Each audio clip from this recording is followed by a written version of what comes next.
అండి welcome to my channel. ఈరోజు మనం మసాలా మటన్ కర్రీ ఎలా చేయాలో తెలుసుకుందాం. నా ఛానల్ పేరు వచ్చేసి లలితాస్ ఫుడ్ కార్నర్ అండి. ఈరోజు నేను 1/2 kg మటన్ కర్రీ చేయబోతున్నానండి. So let's get into the process. నేను 1/2 kg మటన్కి 5 to 6 tablespoons of oil వేసానండి. ఎందుకంటే నాన్ వెజ్కి ఆయిల్ ఎలాగో ఎక్కువ పడుతుంది, కానీ చికెన్ కంటే మటన్కి ఇంకెక్కువ ఆయిల్ వేసుకోవాల్సి ఉంటుందండి. అది అబ్జర్వ్ చేసుకుంటూ ఉంటుంది అనమాట. సో నేను బగారాకు వేసుకున్నానండి, ఒకటి వేసుకున్నాను. మసాలాస్ వేసుకున్నాను. మీరు ఏ మసాలాస్ అయినా వేసుకోవచ్చు, మీకు నచ్చినవి. నా దగ్గర ఉన్న నేను యూజ్ చేశానండి. సో నేను ఒకే ఒక టమాటో తీసుకున్నాను. నేను తీసుకున్న మటన్ వచ్చేసి 500 grams అనమాట. 1/2 kgకి ఒక టమాటో తీసుకున్నాను. మీరు టమాటో బదులు టమాటో ప్యూరీ కూడా యూజ్ చేయొచ్చు. నేను టమాటో ఒకటి జ్యూసీ టమాటో కట్ చేసుకొని వేసుకున్నానండి. తర్వాత అల్లం వెల్లుల్లిపాయ పేస్ట్ అండి, అప్పటికప్పుడు ఫ్రెష్గా చేసి వేసుకున్నాను.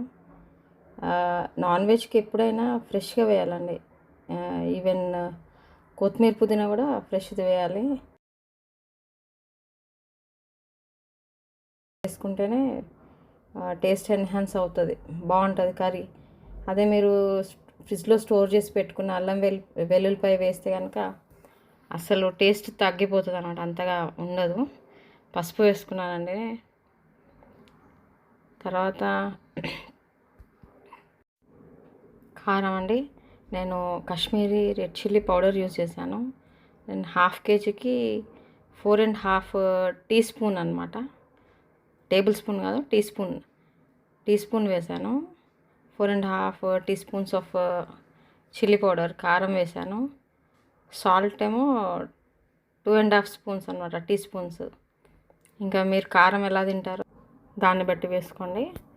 సో మీరు క్వాంటిటీ కూడా ఎంత చేస్తున్నారో దాన్ని బట్టి అన్ని ఇంగ్రీడియంట్స్, మసాలాస్ కానీ, టమాటోస్ కానీ, ఆనియన్స్ కానీ, ఎండు కొబ్బరి ఏదైనా సరే, ఇందులో నేను ఏమైతే యాడ్ చేస్తున్నానో అవన్నీ మీరు ఎంత క్వాంటిటీ చేస్తున్నారో గ్రేవీకి సరిపడా అన్నీ మీరు అడ్జస్ట్ చేసుకోవాల్సి ఉంటుంది. నేను 1/2 kgకి ఈ ఇంగ్రీడియంట్స్ యూస్ చేస్తున్నానండి. నెక్స్ట్ వచ్చేసి నేను కొత్తిమీర పుదీనా వేసాను. ప్రతి నాన్ వెజ్ కర్రీలో నేను ఖచ్చితంగా కొత్తిమీర పుదీనా వేసుకుంటానండి. దీంతో మంచి టేస్ట్ వస్తుంది. దీన్ని మనం కాసేపు ఫ్రై చేసుకోవాల్సి ఉంటుందండి.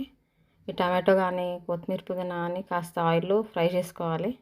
తర్వాత నేను 2 ఉల్లిపాయలు, ఒక ఎండు కొబ్బరి 1/2 kgకి తీసుకున్నాను.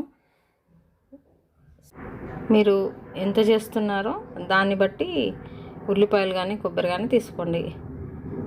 సో నేను అది పేస్ట్ చేసుకున్నానండి. అది పచ్చివే, నూనెలో వేయించలేదు, పచ్చివే నేను పేస్ట్ చేసుకున్నాను, అది యాడ్ చేశాను. దీన్ని కూడా కాసేపు మనం ఆయిల్లో ఫ్రై చేసుకోవాలి. సో దట్ దీని పచ్చివాసన పోవాలన్నమాట. పచ్చివాసన పోయిన తర్వాత వీలైతే కొన్ని వాటర్ కూడా యాడ్ చేసుకోండి. దీన్ని ఇలాగే ఫ్రై చేయాలి. ఫ్రై చేసిన తర్వాత నేను 1/2 kg మటన్ తీసుకున్నానండి. దాన్ని నీట్గా 2 to 3 times క్లీన్ చేశాను. ఇప్పుడు దీన్ని కూడా మనం కాసేపు మనం ఫ్రై చేయాల్సి ఉంటుంది. ఫ్రై చేసిన తర్వాత మీరు గ్రేవీ కన్సిస్టెన్సీ ఎలా కావాలనుకుంటే అలా మీరు వాటర్ యాడ్ చేసుకోవాల్సి ఉంటుంది. మీకు కనుక నా రెసిపీ నచ్చినట్టయితే లైక్ చేయండి, సబ్స్క్రైబ్ చేసుకొని బెల్ ఐకాన్ ప్రెస్ చేయండి. సో దట్ నా లేటెస్ట్ వీడియోస్ మీకు వస్తాయండి. మీరు ఇచ్చే ఒక్క లైక్ నాకు ఇంకా మంచి మంచి వీడియోస్ చేయాలని ఎంకరేజ్ చేసినట్టు అవుతారు మీరు. నా ప్రీవియస్ వీడియోలో నేను చికెన్ ఫ్రై చేశాను, ఒకసారి అది కూడా చూడండి. ఇది నచ్చితేనే మీరు సబ్స్క్రైబ్ చేసుకోండి. సో నేను ఇప్పుడు విజిల్ పెట్టానండి, కుక్కర్ మూత పెట్టాను. నేను 8 to 9 విజిల్స్ ఇచ్చానండి, ఎందుకంటే ఇది మటన్ కదా. సో 8 to 9 విజిల్స్ ఇచ్చాను. ఇచ్చిన తర్వాత మూత తీసాక ఇలా అయిందండి.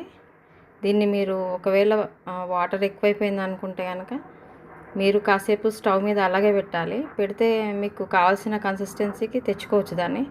కొంచెం వాటర్ ఎక్కువైతే తగ్గుతుంది. స్టవ్ మీద హై ఫ్లేమ్ మీద పెట్టి వాటర్ అనేది వెళ్ళిపోతుంది అనమాట, మనకి గ్రేవీ మిగులుతుంది. సో ఇది అయిపోయిన తర్వాత నెక్స్ట్ స్టెప్ వచ్చేసి లాస్ట్లో నేను గరం మసాలా యాడ్ చేశానండి. ఈ గరం మసాలా వచ్చేసి ఎవరెస్ట్ చికెన్ మసాలా. ఇది మాత్రం తప్పకుండా యాడ్ చేయండి. దీంతోనే మనకు కర్రీ చాలా అల్టిమేట్గా ఉంటుంది, ఇది కలిపితే టేస్ట్.